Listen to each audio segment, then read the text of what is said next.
Соңку жылдары Кыргызстан дүйнө элдеринен артта калбай өлкөнү санариптештирүү аракетин көрүүдө. Ал боюнча концепция иштелип чыгып, жол картасы бекитилген. Ушул тапта түндүк тутумуна жергиликтүү бийлик мекемелерин, ал тургай каржылык уюмдарды кошуу иштери жасалууда. Адистер санарипке ыңгайлашуу үчүн мыйзамдарга өзгөртүү киргизип, жарандарды үйрөтүп, сабаттуулукту көтөрүү зарыл деген пикирде. Санарипке өтүүдө элдер аралык тажрыйба колдонулган. Биз ошо түндүк системасын проект жазып атканда биз биринчиден ошо эл аралык тажрыйбага таяндык. Бул деген ошо Эстония мамлекети, Сингапур мамлекети, булар деген ошо санариптештирүү боюнча эл аралык биринчи орундарды ээлешет электрондук башкаруу боюнча. Биз ошо 1 жылдын ичинде бүт мамлекеттик органдарды коштук. Эстония мамлекетинде бул 5 жылдан ашык убакыт алды.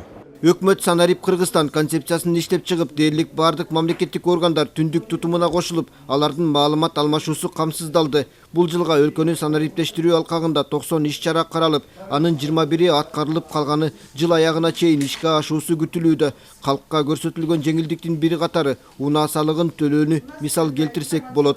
Мамлекет платформа катары деген долбоорду ишке ашырууну баштадык.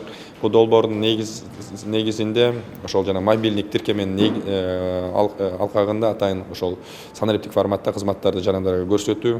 Бул долбоордун алкагында биз биринчиден болуп бул атайын акылдуу жана автоунаага салыктарды төлөө кызматын киргиздик. Биринчи 20 күндүн ичинде жалпысынан 30 миңге жакын жаран бул кызмат менен колдонду. 3,5 миллион сомдон ашык атайын төлөмдөр жүрдү. Мен ойлойм бул жакшы көрсөткүч деп. Обработка персональных данных. Бишкекте санарипке байланышкан адам укуктарын ишке ашырууда, ошондой эле кичи жана орто бизнес, ишмердүүлүк тармагындагы негизги маселелерди аныктоо максатында форум өттү. Ага мамлекеттик органдар менен кошо эл аралык уюм, жарандык коом өкүлдөрү дагы катышты.